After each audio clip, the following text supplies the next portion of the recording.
Let's pick up on some of this with Sir Vincent Fean now, who is former British Consul General to Jerusalem. Sir Vincent, thank you very much indeed for being with us here on BBC News.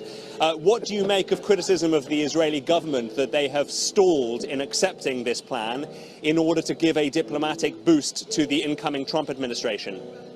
It gives a glimmer of hope, this potential outcome for 2.2 million people displaced in Gaza, freezing and starving, and for 94 hostage families in Israel, with some British families too.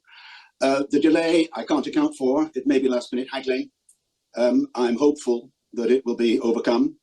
I'm delighted that you spoke to Juliet Tuma just now, because what is needed immediately from Sunday is UNRWA to lead the massive increase in humanitarian aid that's needed for the Palestinian people. And I am also hopeful that with Qatar and Egypt involved in monitoring the movement of Palestinians between North and South Gaza, freedom to move within their own territory, that there can be Palestinian agency in this matter. I heard what your previous speaker said about local representation. There needs to be Palestinian agency, and it needs not to be Israeli collaboration. What about some of those tricky discussions about running Gaza and being pushed back into the long grass, if you like? I mean, do you fear that the ceasefire could break down before some of those most important long-term discussions and topics are broached?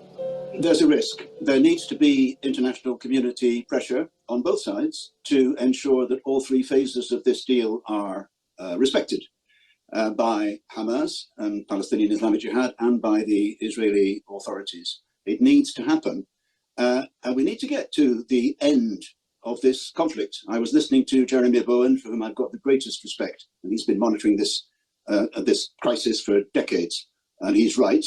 But in order to get to an end, we need an outcome which involves the United Kingdom playing its part to ensure that self-determination happens for two peoples, the people of Israel, who have already achieved self-determination, and the people of Palestine, which means Gaza and the West Bank, reunifying Gaza and the West Bank politically and economically.